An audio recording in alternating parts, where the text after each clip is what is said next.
یہ تو ان لوگوں کی کہانی ہے جنہوں نے بتوں کو پوجا اور ان کو وہ پروٹوکول دینے لگے، وہ تعظیم دینے لگے، وہ محبت دینے لگے جو اللہ کا حق ہے، جس نے پیدا کیا ہے۔ دیکھیں، میری اولاد ہے تو میری اولاد کسی کو تعظیم دے تو میں اس کو گوارا کروں گا، آپ کی اولاد تعظیم دے گوارا کریں گے، لیکن باپ والی تعظیم کسی کو دے تو وہ تو آپ گوارا نہیں کریں گے، میں بھی گوارا نہیں کروں گا، چونکہ یہ تو اللہ نے مجھے اور آپ کو احساس دیا ہے نا۔ میری اولاد میرے سے ضد کر کے بھی کھلونے مانگ لے، کوئی چیز مانگ لے تو میں ضد پوری کروں گا اور مجھے خوشی ہوگی، لیکن میری اولاد کسی اور سے مانگے تو میری غیرت جاگے گی کہ یہ تو میرا حق تھا کہ میری اولاد کو مجھ سے اپنی ضروریات کی تکمیل کے لیے سوال کرنا چاہیے تھا، اس نے کسی اور سے کیا تو میرا رب بھی گوارا نہیں کرتا کہ میرا بندہ ہو کسی اور کی دہلیز پہ جائے۔ کہا تمہارے جوتے کا تسمہ بھی ٹوٹ جائے تو اپنے رب سے مانگو، وہ تمہیں دینے والا ہے، تمہاری ضرورتوں کی تکمیل کرنے والا ہے، یہ تمہارا رب گوارا نہیں کرتا۔ اللہ اکبر۔ حضور نے سوال کرنے سے منع کیا۔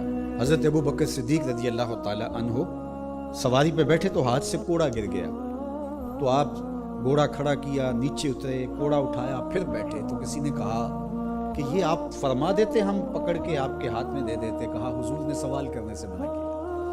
یہ ہیں وہ لوگ جو عمل کرنے والے ہیں اور ہم تو باتیں کرنے والے ہیں۔ والذین آمنوا اشد حبا للہ، اور جو اہل ایمان ہیں وہ اللہ کو ٹوٹ کے چاہتے ہیں، شدید، بلکہ شدید سے آگے اشد ہے لفظ، یہ طلباء جانتے اس میں تفصیل ہے۔ جو اہل ایمان ہیں وہ اللہ سے ٹوٹ کر محبت کرتے ہیں، محبت کی جو آخری حد ہے، اور یہاں محبت میں اشد کا لفظ کہہ لیے، دوسرے لفظوں میں اس کو عشق کہہ سکتے ہیں۔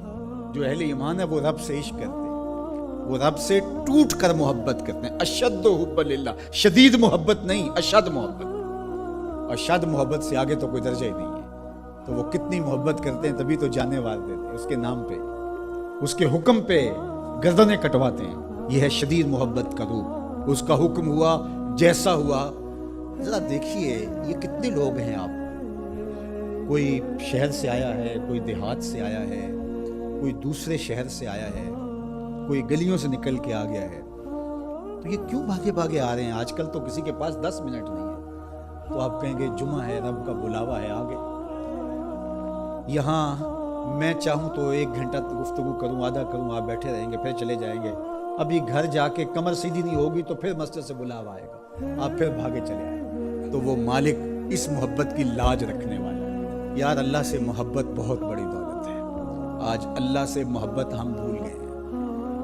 حضور علیہ السلام کی محبت بھی اللہ کی محبت ہے، یہ بات ذہن میں رکھیے گا۔ اس کا یہ مطلب نہیں ہے کہ کوئی شخص حضور کی محبت کی نفی کر دے اللہ کی محبت کا نام لے کر، جس طرح کہ ایک فکر ایسی بھی موجود ہے، لیکن دوسری جانب بھی کچھ ایسی صورتیں اتر گئی ہیں کہ حضور کی محبت اس کا نام لیا جاتا ہے اور اللہ کی محبت بتدریج دلوں سے اس طرح سے ختم کر دی گئی ہے۔ اہل ایمان اللہ سے ٹوٹ کے محبت کرتا، تتجافی جنوبہم عن المضاجع، اور اللہ کی محبت کی وجہ سے راتوں کو ان کی کروٹیں بستروں سے الگ رہتی، وہ خوف اور طمع میں رب کو پکارتے، کبھی قیام میں، کبھی سجود میں، کبھی رکوع میں، کبھی تسبیح کرتے ہوئے، کبھی تہلیل کے ترانے پڑھتے ہوئے، اس کا مبارک نام لیتے ہوئے، تو اس کے ذکر سے اس کی محبت کا اظہار ہوتا ہے۔